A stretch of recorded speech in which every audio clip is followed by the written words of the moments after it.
I'm Julia Madill here for YarnYAY, and today I'm going to show you the setup and the cool crochet cast off for Centric, which is my knit pattern featured in the June YarnYAY subscription box. Now this pattern is a circle and it begins from the center and gets larger and larger as you work. It's a pretty easy lace repeat, easy to memorize. And it's one of those patterns where you can just keep going. So once we get set up, there's going to be a 4-row repeat or 4-round repeat. And if you repeat that round, you can just keep going and going and going and make this piece as big as you like. Of course, you need to have enough yarn. So I'm going to show you how to get started. We're going to start on double pointed needles. I recommend 5. I'll show you why in a little minute. And then also the same size of a circular needle just to accommodate the number of stitches that you're going to increase to. If you're familiar with the magic loop method, you can also start using that, but I'm more comfortable with the double points to start, so I'm going to show you that way. You're also going to need some stitch markers, which are really helpful, and that's about it. So let's get started with our yarn and our double pointed needles. Now the cast on is only 8 stitches. You can use whatever cast on you like. I'm going to use a long tail cast on, and I'm going to cast all 8 stitches onto one needle to begin.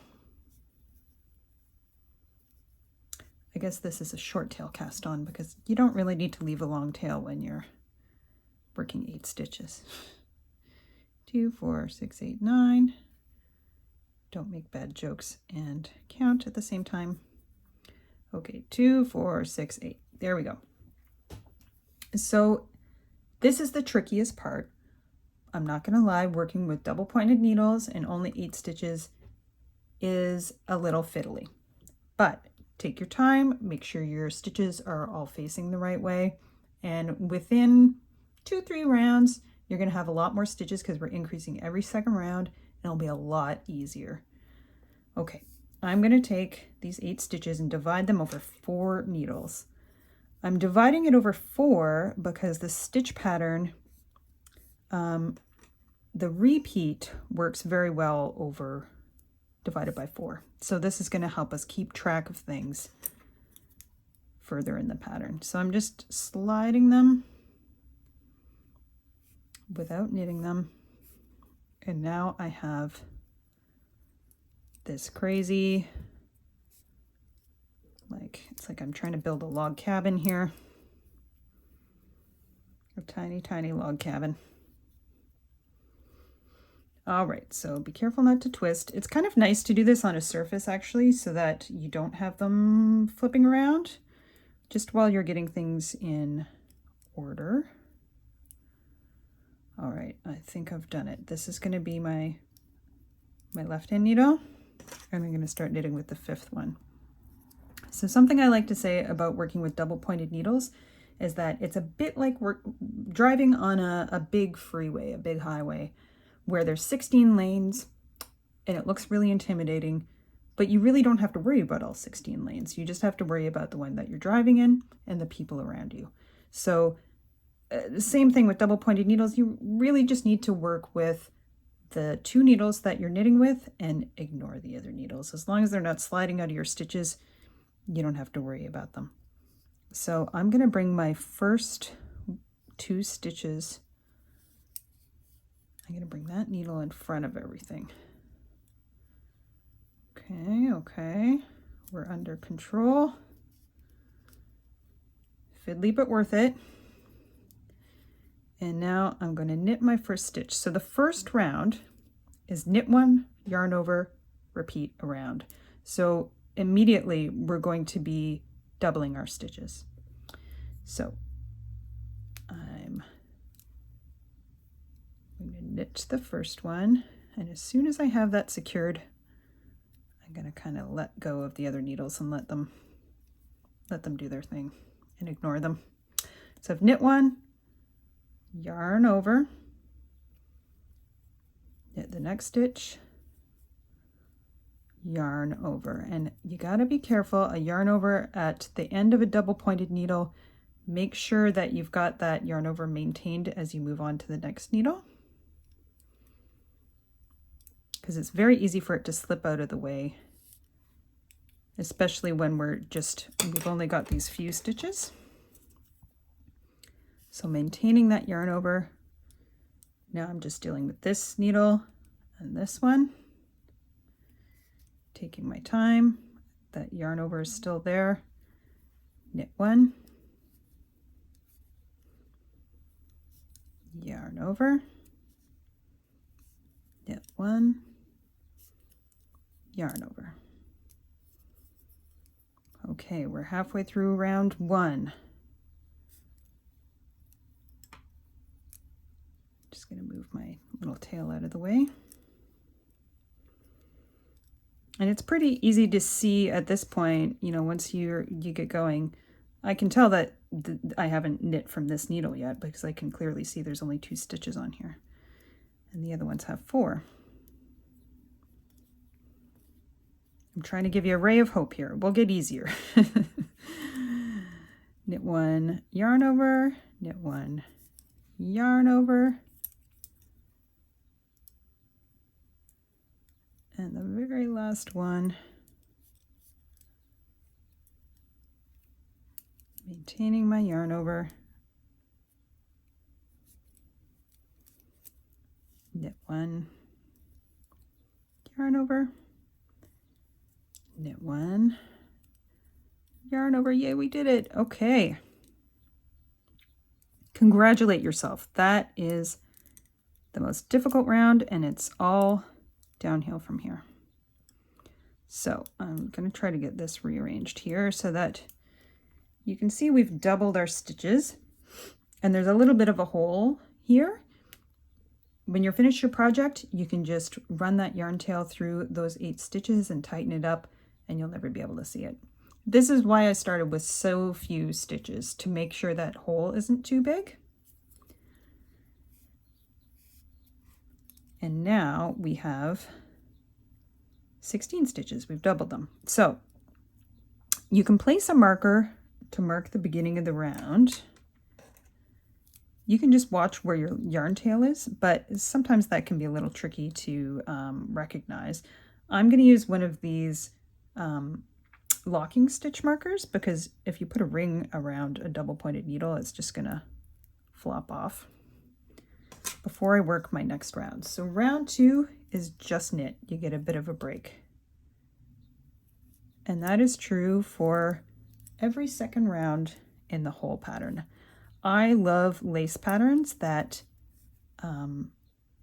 where every second row is, you just don't have to do any patterning. You can just knit or purl or something simple like that.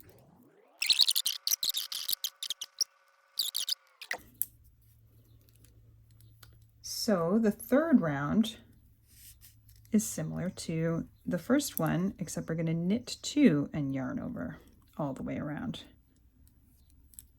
So here we go. Knit 2 stitches, yarn over to increase, knit 2 stitches, yarn over to increase. So now we're going to have 6 stitches on each needle. You can see if I was only working with 3 stitches or 3 needles, it would be a little more difficult to keep track of the repeat. But, you know, it might be easier for you to work with dividing it over 3 needles, 1 less needle to maneuver.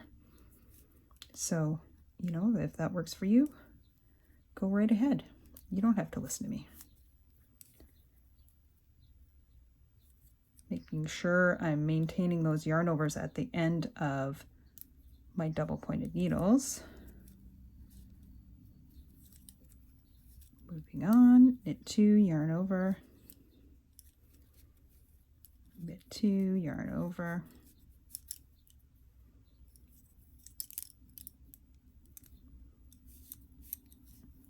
It's really a pretty simple pattern.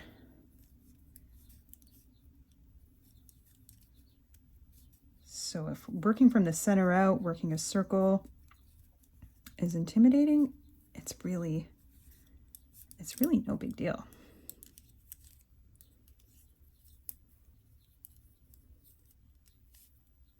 Okay, and just like before, every second round is just going to be knit.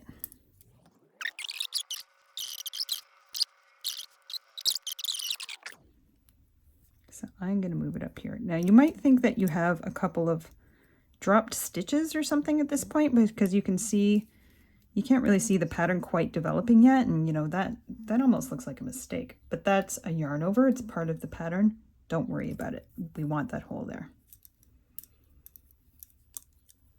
All right, round 5. Now here's where you're going to pull in your markers, which I highly recommend because it will really help you be able to memorize the pattern and not have to reference the text all the time. That's the kind of way the kind of patterns I love are the ones that I can just memorize and know what to do without referencing the pattern. So the stitch markers are going to help a lot. And to bring in my oh so accurate drawing, again, where the stitch markers are being placed are here.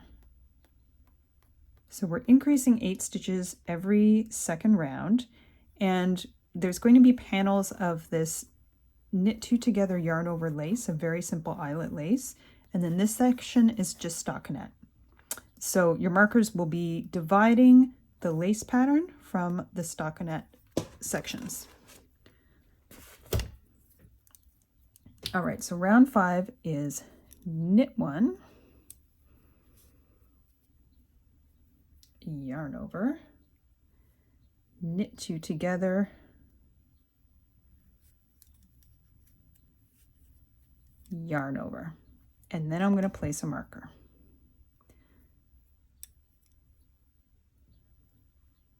Then I'm going to knit 3,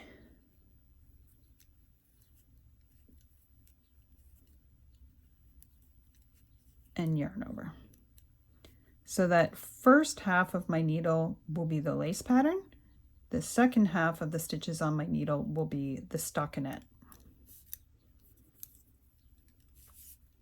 And keep watching that you have your yarn over maintained at the end of your needle.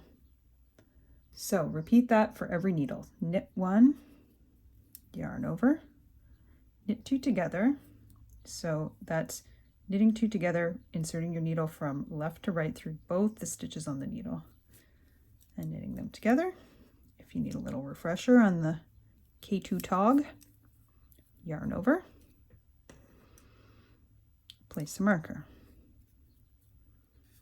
Then this is going to be my stockinette section, so I'm just going to knit 3 and yarn over for my increase.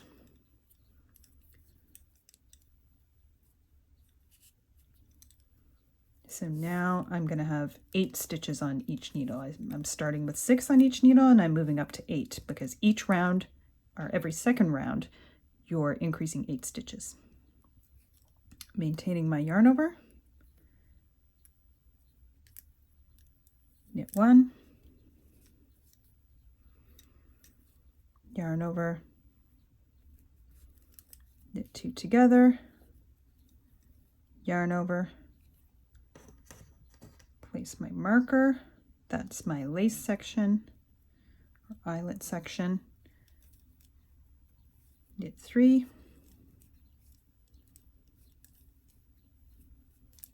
yarn over. One more needle to go.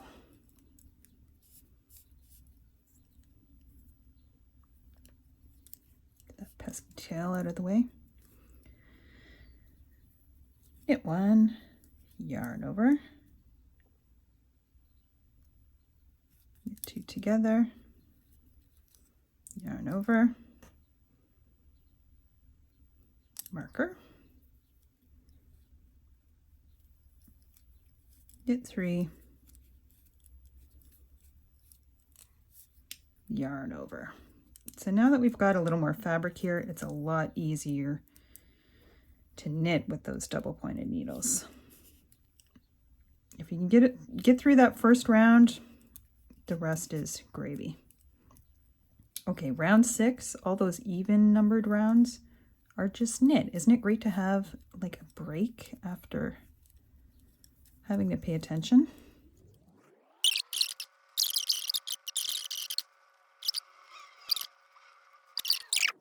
Round 7.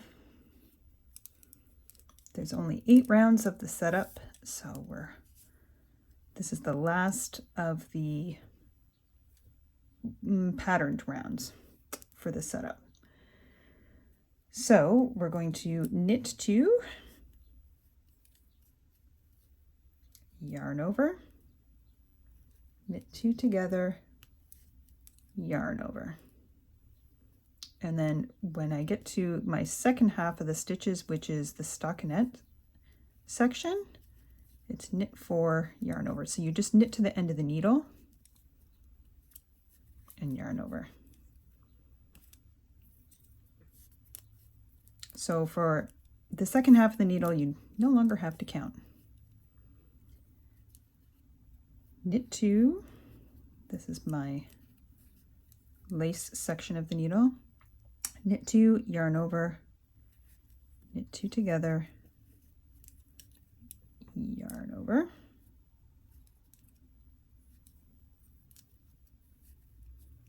Knit 4, or knit to the end of the needle, yarn over.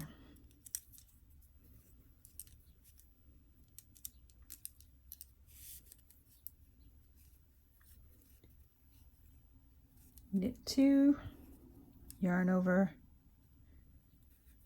knit 2 together, yarn over, slip your marker, knit to the end of the needle,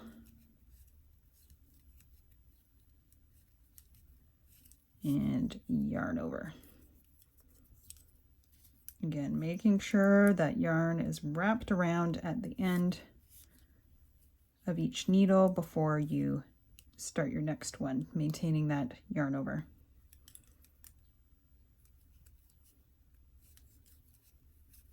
Knit 2, yarn over, knit 2 together, yarn over, knit to the end of the needle, and yarn over. So already we have 10 stitches on each needle now. So we're already up to 40 stitches from 8. So you can see how quickly we're increasing here. And I'm moving on to round 8, which is just knit. And this is a good opportunity on these plain knit rounds to count your stitches. There's a stitch count at the end of each setup round in the pattern that tells you how many stitches you should have, and they should be the same on each needle if you're working the way I am with 4 needles. And it's really, really easy to miss a yarn over. I feel like I do that all the time when I'm working a lace pattern. I'll miss a yarn over and it'll throw off my stitch count. So on these plain rows, it's a good opportunity to count your stitches.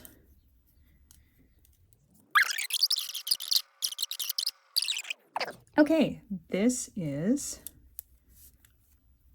the end of the setup.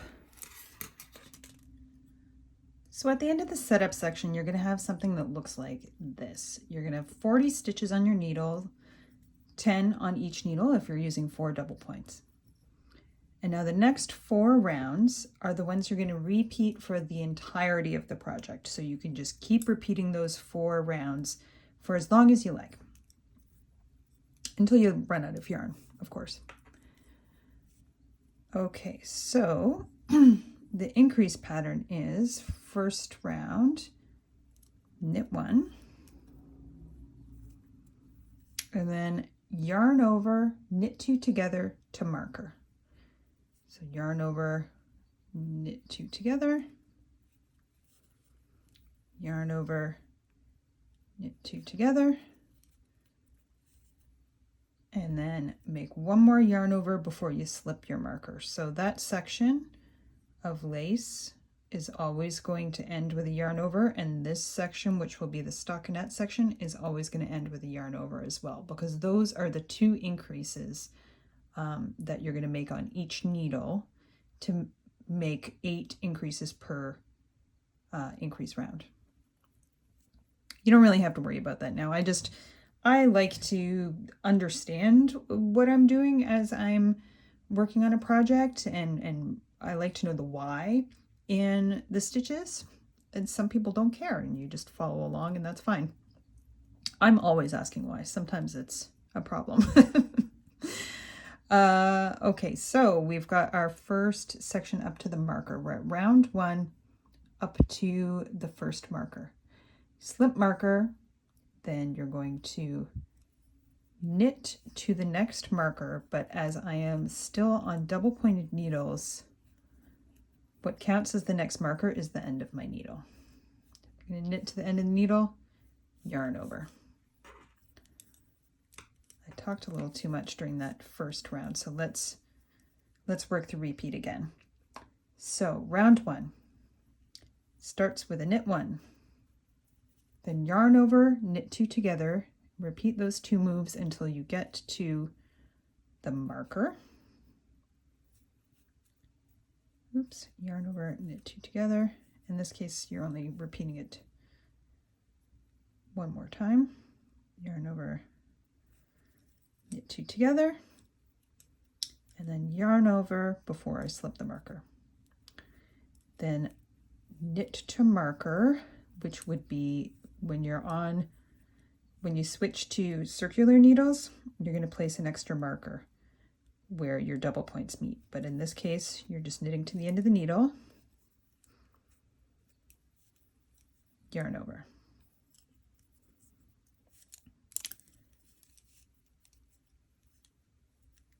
Knit 1, yarn over. Uh-oh, I lost a stitch, and look, can I pick it up? Yes. Okay. When you catch it quick, sometimes you can do that. Knit 1, yarn over, knit 2 together, yarn over, knit 2 together, and then yarn over before you slip your marker. Knit to next marker or knit to the end of the needle, depending on how you're working. Yarn over, and my last needle, knit 1, yarn over, knit 2 together, yarn over, knit 2 together. So you'll be repeating, that repeat will get, that move will be repeated for longer and longer as your stitch count grows. So I did a yarn over before I slipped the marker, and then I knit to the end of my needle and yarn over.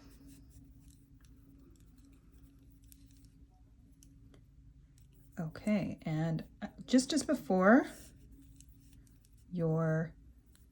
every second round is just knit.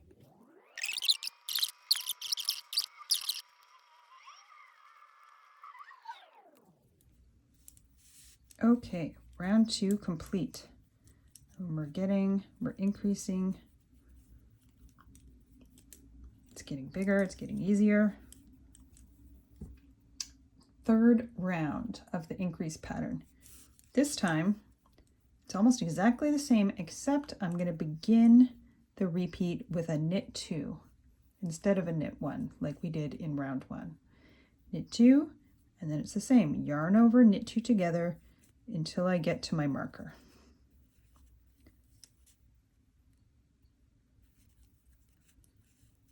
Then it would yarn over before I slip the marker to make sure I'm increasing. Knit to the end of the needle, or if you're on circulars, you're going to knit to your next marker. Yarn over, and repeat. Knit 2, yarn over, oops, knit 2 together, yarn over, knit 2 together,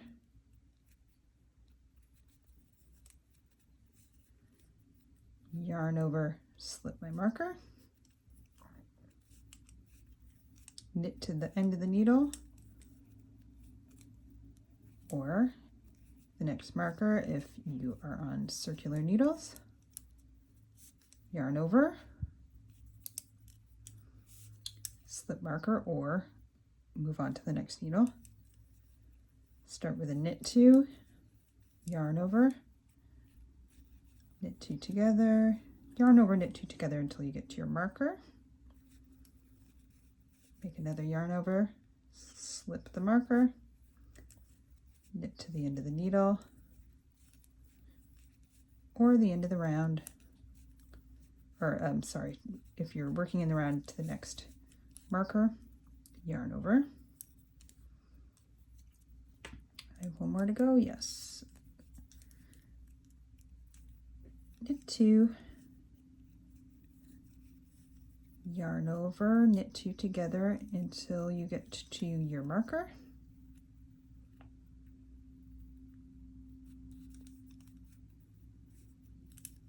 Yarn over, slip your marker, knit to the end of the needle,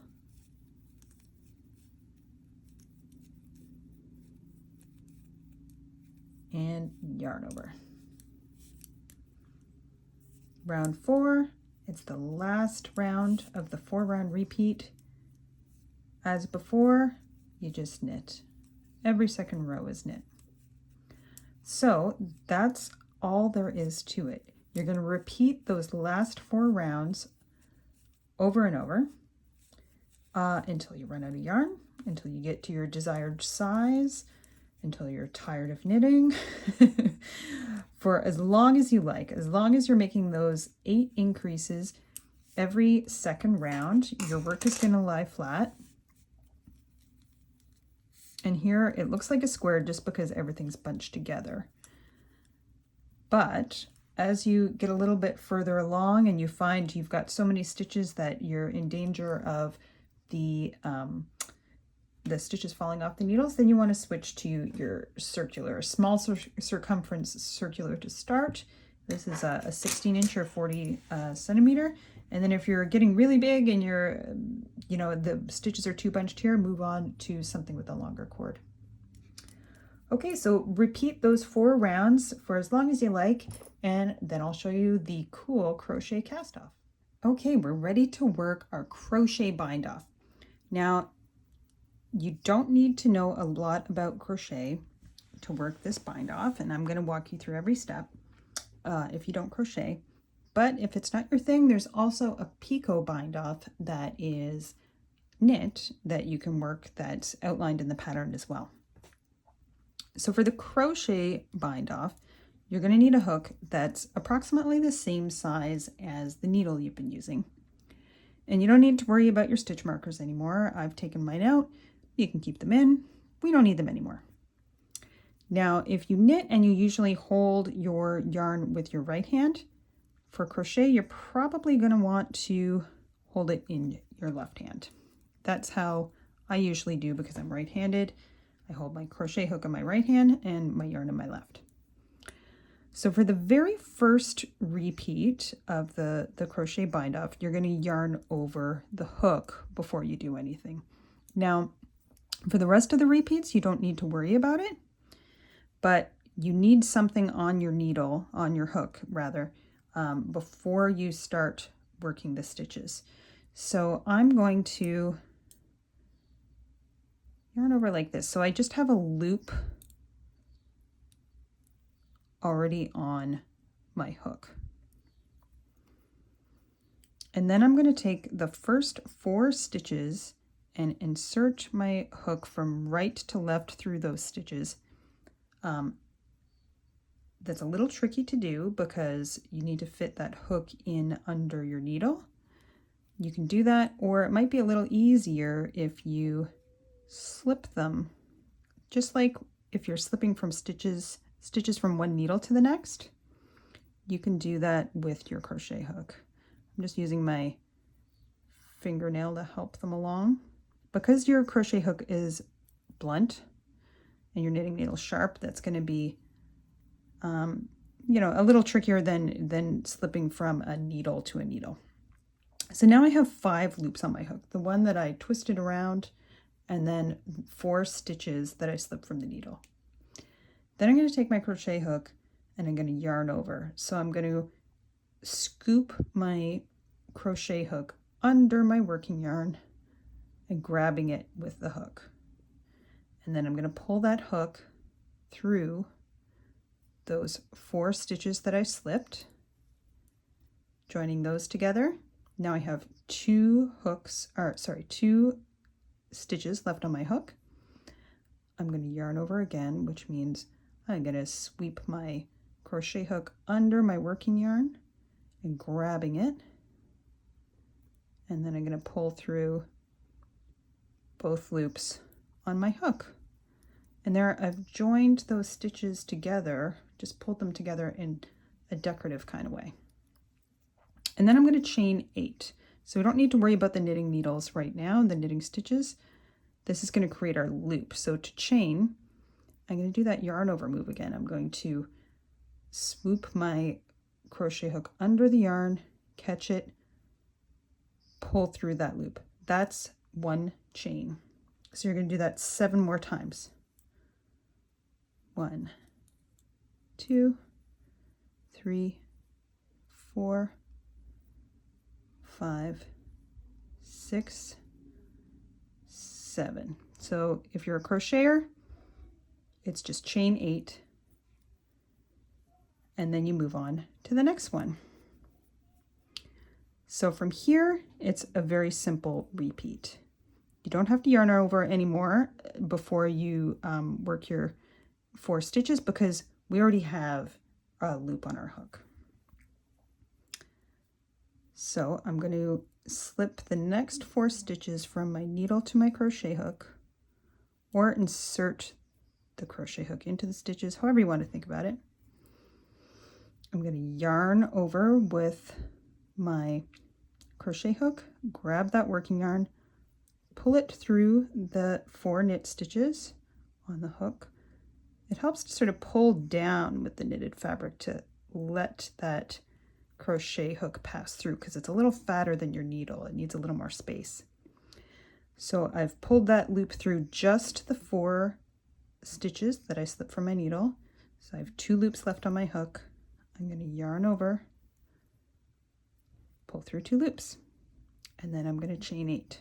1, 2, 3, 4, 5, 6, 7, 8. And you can see I've got 1 loop there connecting the 2 groups of stitches that I've bound off. I'm going to do that 1 more time. So take your crochet hook, slip the next 4 stitches onto your crochet hook,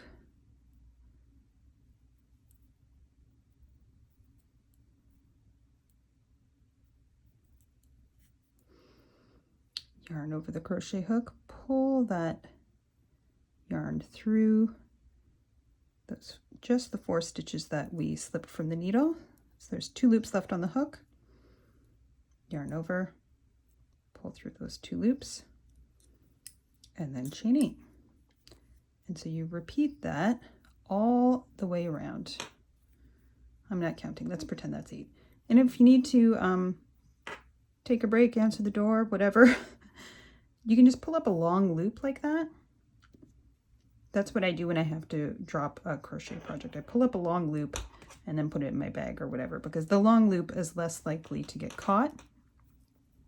If you leave just a small loop and somebody pulls on this working yarn, all your chains are going to come undone. So you can see it starting to form here. I've got my bound off stitches and these loops. You can make them longer if you want. This chain 8 makes a nice sort of rounded shape as you go around your circle.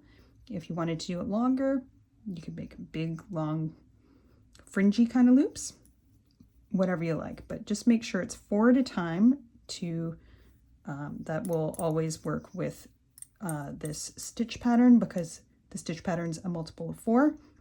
No matter how big you make this circle following the pattern, this crochet bind off is still going to work. And that's all there is to it.